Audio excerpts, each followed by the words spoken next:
The first scream pierced through Terminal C at exactly 2:47 p.m. on Memorial Day weekend. Children wailed as their parents were yanked away by TSA agents, handcuffs glinting under the harsh fluorescent lights. Suitcases scattered across the polished floor like abandoned dreams. News helicopters circled overhead, their rotors drowning out the chaos below, while hundreds of travelers pressed against the windows, phones recording everything. Marcus Williams had been looking forward to this trip for months. His wife Keisha bounced their 18-month-old daughter Zara on her hip, while their 8-year-old son Jaden clutched his backpack full of coloring books for the flight to Atlanta. They'd saved for a year to visit Keisha's grandmother, who was turning 95. The elderly woman hadn't seen her great-grandchildren since before the pandemic. "Daddy, why is that lady staring at us?" Jaden whispered, tugging on Marcus's sleeve. Marcus followed his son's gaze to a woman in her 40s, with perfectly styled blonde hair and a Chanel purse clutched against her chest. She stood near the priority boarding area, her blue eyes fixed on their family with undisguised contempt. Her lips moved constantly, as if rehearsing lines for an audition. "Don't worry about her, buddy. Some people just haven't learned their manners yet," Marcus replied, keeping his voice gentle, despite the familiar knot forming in his stomach. The Williams family represented everything good about American opportunity. Marcus was a software engineer who'd built his own startup from nothing. Keisha taught third grade and spent her evenings tutoring kids who couldn't afford extra help. They'd earned their first-class upgrade through frequent flyer miles accumulated over years of business trips and family visits. Today should have been a celebration. Behind them in line stood the Johnsons, a family of 5 from Detroit. Dr. Patricia Johnson was a pediatric surgeon heading to a medical conference, while her husband Robert coached high school basketball. Their 3 teenagers scrolled through their phones, excited about their first trip to Disney World. Near the gate, the Washingtons waited with their elderly parents, 4 generations traveling together for a family reunion that had been postponed twice due to COVID. The blonde woman's name was Susan Richardson, though everyone who'd encountered her wrath knew her simply as Karen. She'd arrived at the airport 3 hours early, convinced that her platinum status entitled her to special treatment. When the gate agent explained that the first-class cabin was full, Karen's voice had risen to a pitch that made nearby children cover their ears. "I demand to speak to your supervisor. I fly this airline constantly, and I've never been treated so poorly," she'd shrieked, jabbing her manicured finger at the young agent's face. The gate agent, a patient woman named Rosa, who'd worked for the airline for 15 years, had tried to explain the situation. "Ma'am, we'd be happy to put you on the standby list for first class, but these passengers have confirmed seats. There's nothing I can do to change that." Karen's face had turned the color of her Louis Vuitton scarf. She watched as families with children and elderly grandparents boarded ahead of her, her resentment building like pressure in a kettle. When she noticed that many of the first-class passengers were black, something dark and venomous took root in her mind. She stepped away from the boarding area and pulled out her phone. Her hands trembled with rage as she dialed 911, her voice already shifting into the breathless, panicked tone she'd perfected during previous complaints to managers and homeowner associations. 911, what's your emergency? I'm at Logan Airport, Terminal C.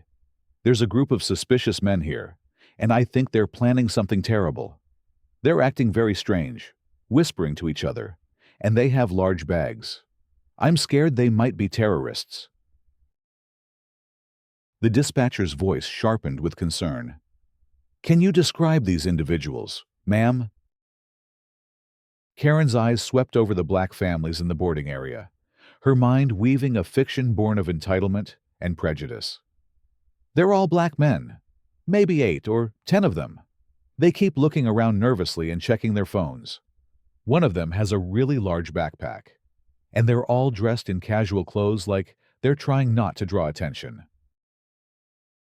What happened next would be dissected in congressional hearings, civil rights lawsuits, and sociology textbooks for years to come.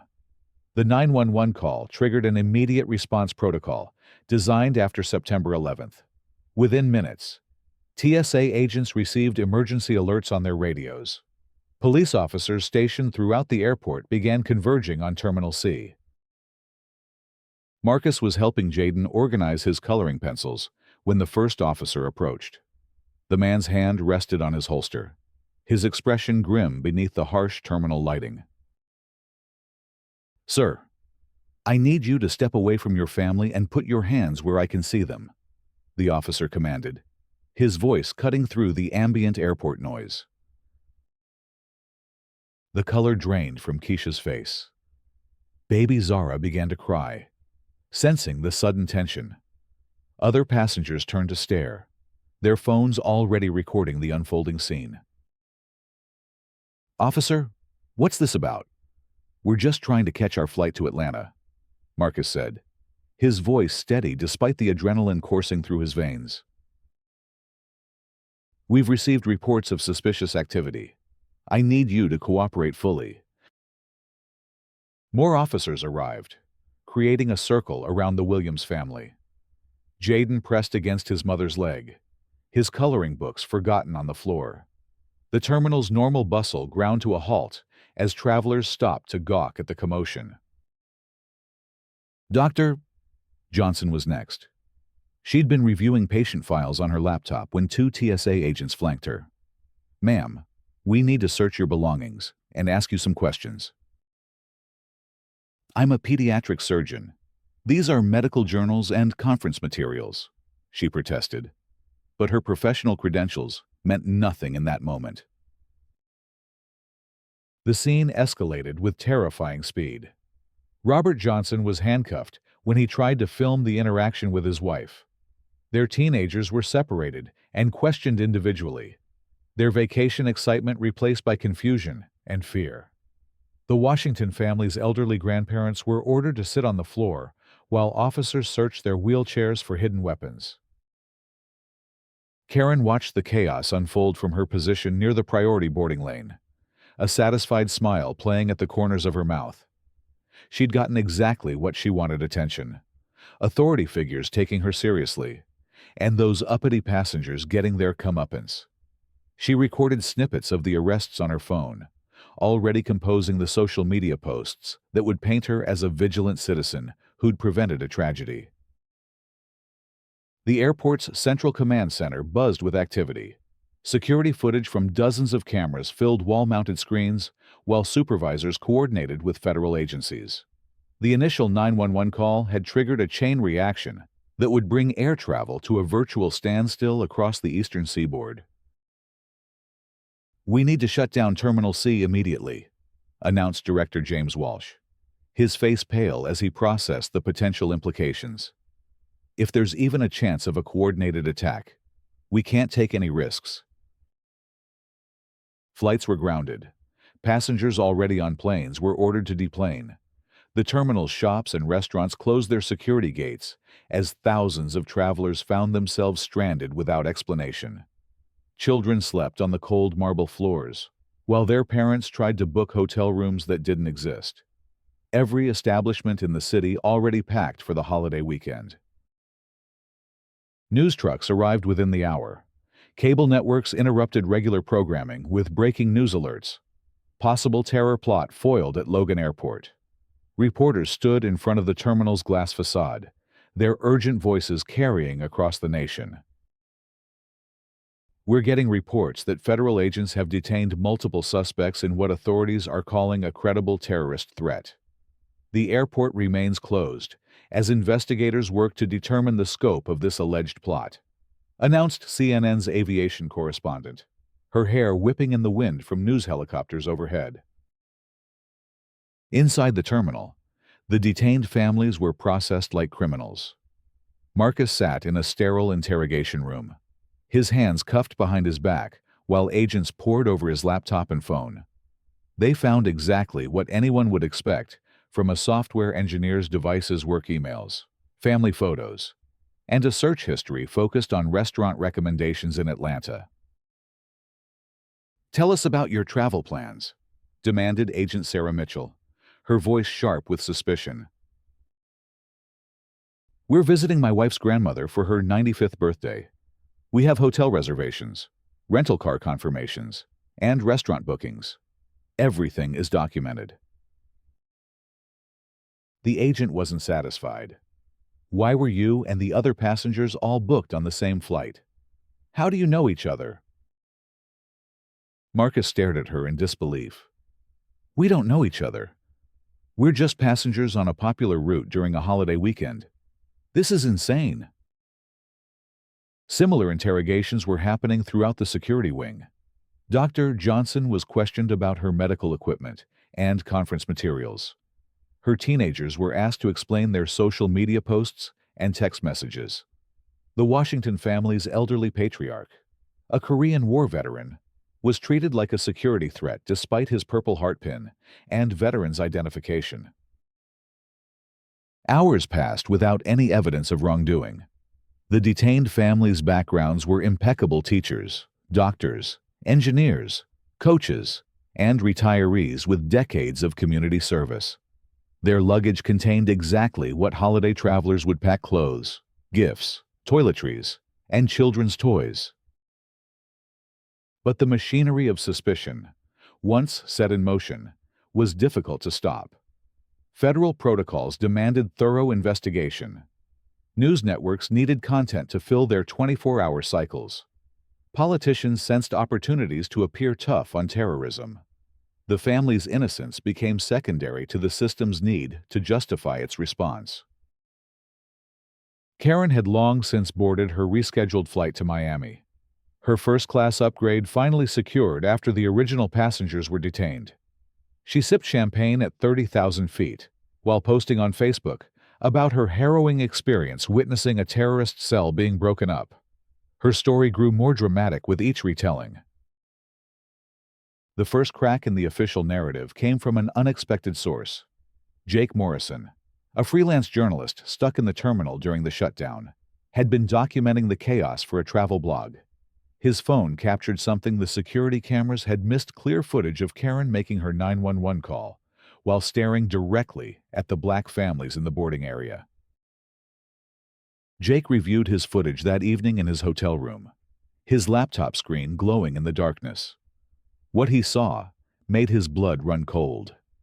Karen's body language, her calculated timing, the satisfied expression as arrests began. It painted a picture of deliberate malice rather than genuine concern. "Jesus Christ," he whispered, his fingers trembling as he saved the video file. "She set them up." Meanwhile, the detained families remained in federal custody. Children cried for parents they couldn't see. Elderly grandparents were denied their medications. Dr. Johnson missed the medical conference she'd spent months preparing for. Her research on pediatric cardiac surgery, sitting unheard in a convention center in Atlanta. The breakthrough came when investigators finally reviewed all available security footage. Hours of painstaking analysis revealed the truth that should have been obvious from the beginning. There was no terrorist plot, no suspicious behavior, no evidence of coordination between strangers who happened to be traveling on the same flight. What the footage did show was Karen's methodical observation of the boarding process, her visible anger at being denied first-class seating, and her calculated decision to target specific families. Audio enhancement even captured fragments of her 911 call, her voice dripping with false panic as she described imaginary threats.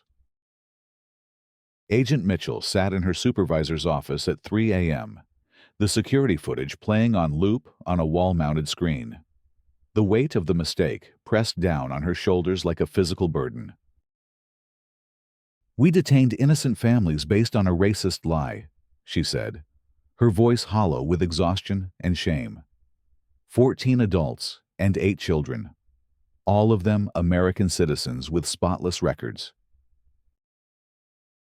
Supervisor David Chen rubbed his temples, already calculating the legal and political fallout. How long until this goes public? That journalist's video is already making rounds on social media. It'll be on the morning news. The releases began at dawn. Families were reunited with their children after 18 hours of separation. Handcuffs were removed. Luggage was returned. Formal apologies were issued through gritted teeth by officials who knew their careers were likely over. Marcus emerged from the federal building with Keisha and their children, squinting in the bright morning sunlight. Reporters surged forward, microphones thrust toward their faces like weapons. "Mr. Williams, how do you feel about being falsely accused of terrorism?" shouted a reporter from ABC News. Marcus looked down at Jaden, who clutched his father's hand with both of his own small ones. The boy had barely spoken since witnessing his parents' arrest, his 8-year-old mind struggling to process the injustice he'd experienced. "I feel like my children learned something about America that I hoped they'd never have to learn," Marcus replied, his voice thick with emotion. "My son asked me this morning if the police were going to take Daddy away again. No child should have to ask that question." The video footage of Karen's deception went viral within hours. Social media erupted with outrage as the truth spread faster than the original lies. Karen, at the airport, began trending worldwide, with millions of users sharing their own experiences of discrimination and false accusations. Karen was mid-margarita at a Miami Beach resort when her phone began buzzing incessantly. Confused and slightly drunk, she opened Twitter to find her face plastered across thousands of posts. The video of her making the false 911 call had been viewed over 10 million times. Her first instinct was to double down. She posted a rambling Facebook Live video from her hotel balcony, insisting that she'd been justified in reporting suspicious behavior. "I saw what I saw, and I'd do it again. Better safe than sorry when it comes to protecting innocent lives." The response was swift and merciless. Her employer, a marketing firm in Boston, fired her before she could delete the video. Her country club revoked her membership. Her children's private school asked her to find alternative arrangements for the fall semester. The internet had rendered its verdict, and Karen found herself experiencing consequences for the first time in her privileged life. But the damage extended far beyond one woman's ruined reputation. The incident had exposed the dangerous intersection of racial bias and post-9/11 security protocols. Civil rights organizations immediately filed federal lawsuits demanding systemic reform. Attorney Benjamin Hayes held a press conference outside the federal courthouse, flanked by the families who'd been wrongfully detained. "This case represents everything wrong with racial profiling in America. A white woman's lie was treated as gospel truth, while black families were treated as guilty until proven innocent." "Dr." Johnson stepped forward, her voice steady despite the trauma of the past few days. "I've dedicated my career to saving children's lives. My own children watched their mother get handcuffed and searched like a criminal. The system failed every single one of us." The political ramifications were immediate and severe. Congressional hearings were announced within days. Members of Congress from both parties, sensing the public mood, called for investigations into TSA protocols and federal response procedures.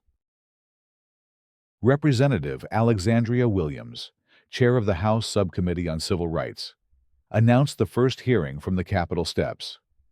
"We will examine every aspect of this travesty.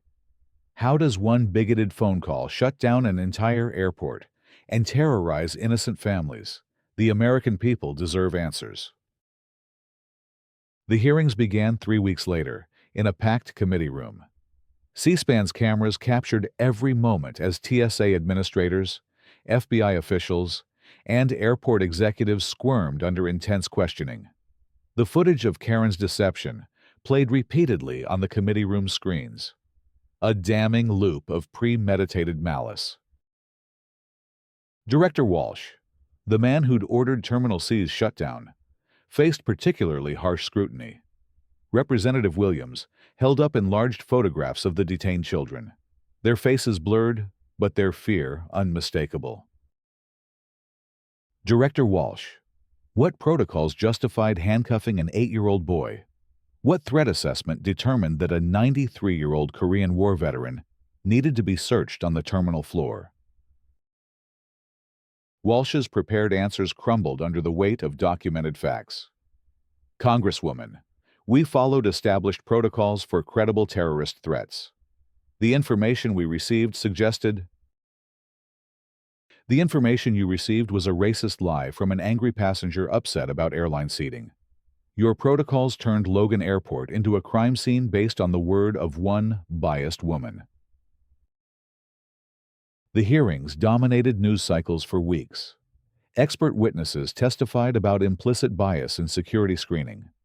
Psychologists explained how stereotypes and prejudice could masquerade as legitimate security concerns. The families shared their experiences in gut-wrenching testimony that left committee members and spectators in tears. Marcus's testimony was particularly powerful.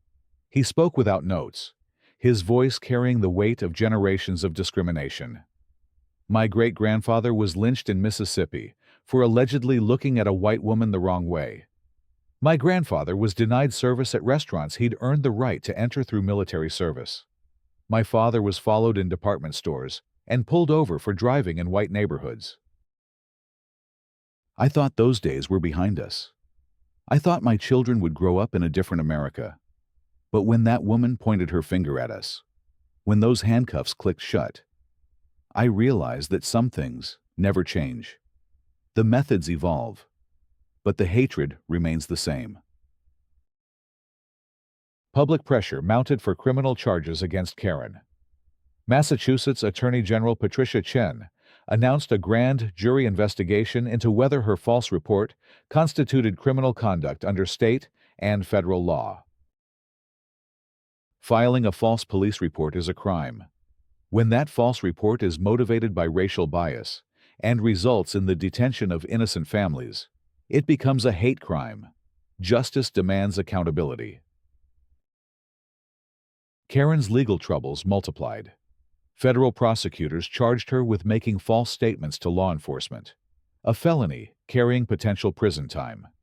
The families filed a massive civil lawsuit seeking damages for emotional distress, lost wages, and civil rights violations.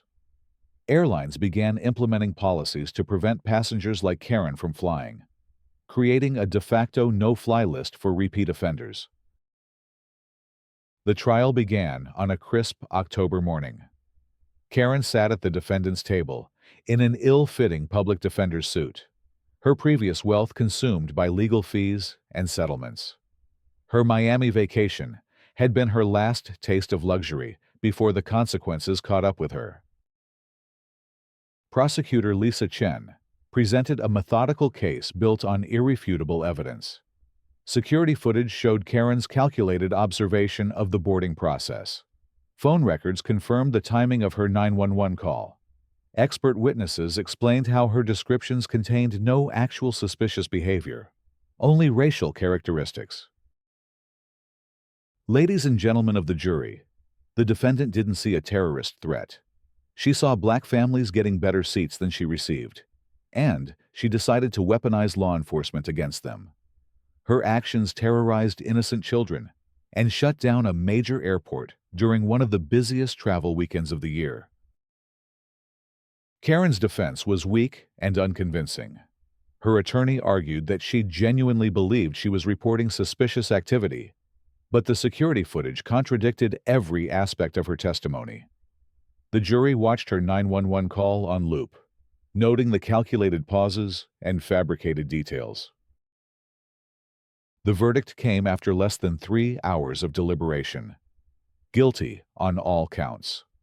The judge's sentencing was harsh, but appropriate: 18 months in federal prison, 5 years of probation, and a permanent ban from all commercial aviation. Karen would never fly again.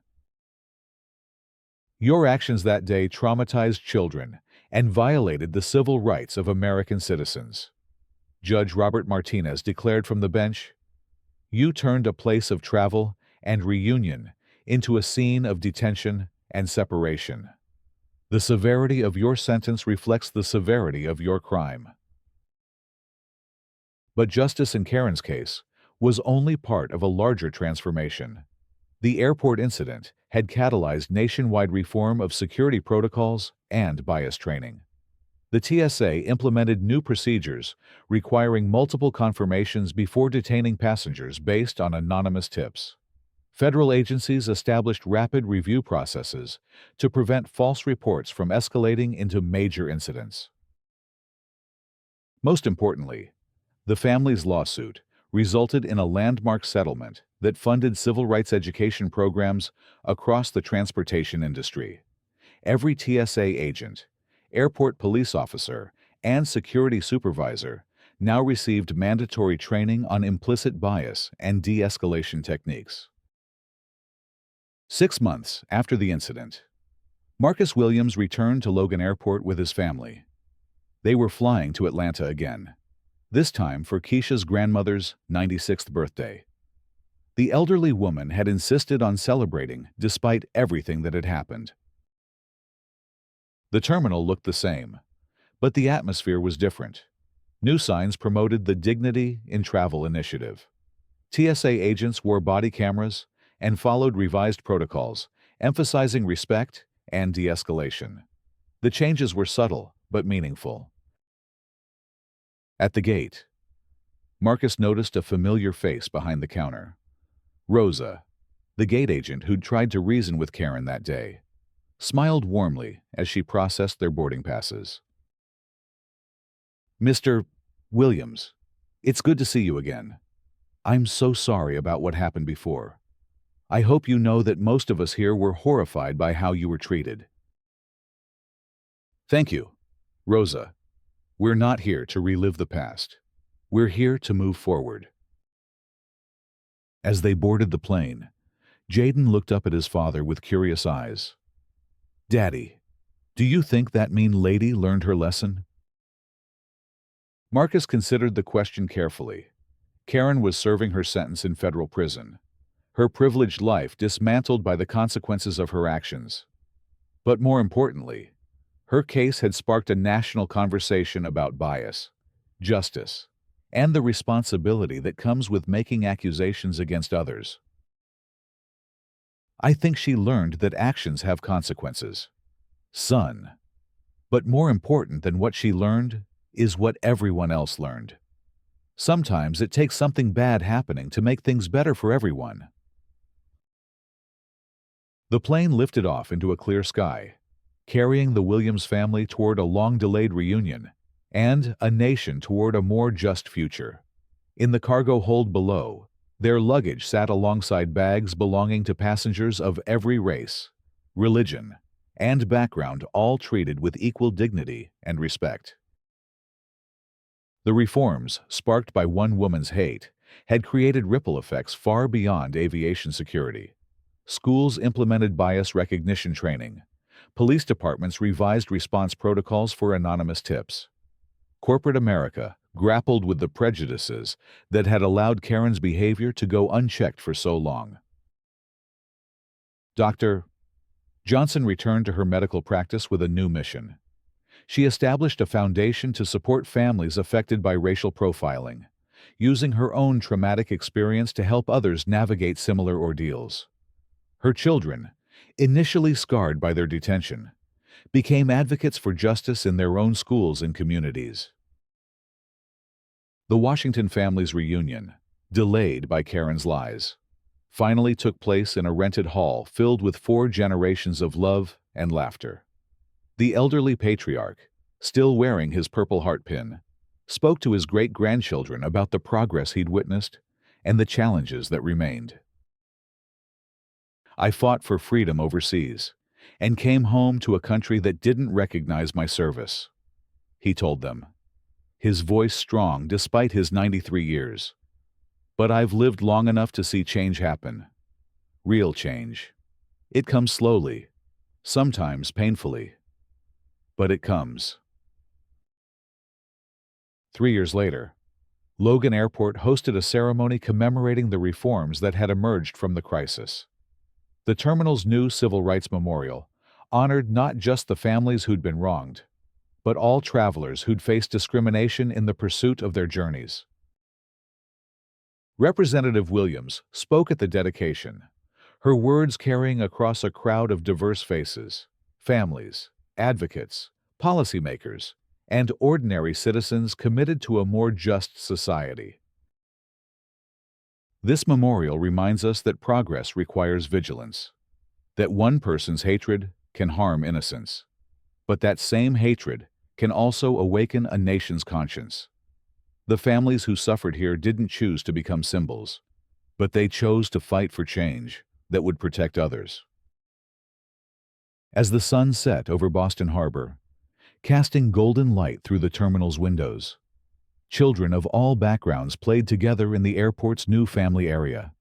Their laughter echoed off the walls where tears had once fallen, a testament to resilience and the possibility of redemption. Karen remained in prison, her sentence a reminder that actions born of hatred carry real consequences. But her legacy wasn't defined by the damage she'd caused. It was defined by the healing and reform that had grown from the ashes of her malice. The airport hummed with normal activity, but nothing about it was ordinary. Every interaction between passengers and security reflected lessons learned through pain. Every policy and procedure carried the weight of experience and the promise of dignity for all who passed through those halls. In the end, one woman's attempt to weaponize prejudice had instead weaponized justice. Her lies had been exposed, her victims vindicated, and her actions transformed into a catalyst for positive change that would protect future generations of travelers. The planes continued to take off and land, carrying people toward their destinations with renewed confidence that their journeys would be marked by respect rather than suspicion, by dignity rather than discrimination. It was a small victory in the long march toward justice, but it was a victory, nonetheless proof that even in the darkest moments, the light of truth and accountability could still shine through.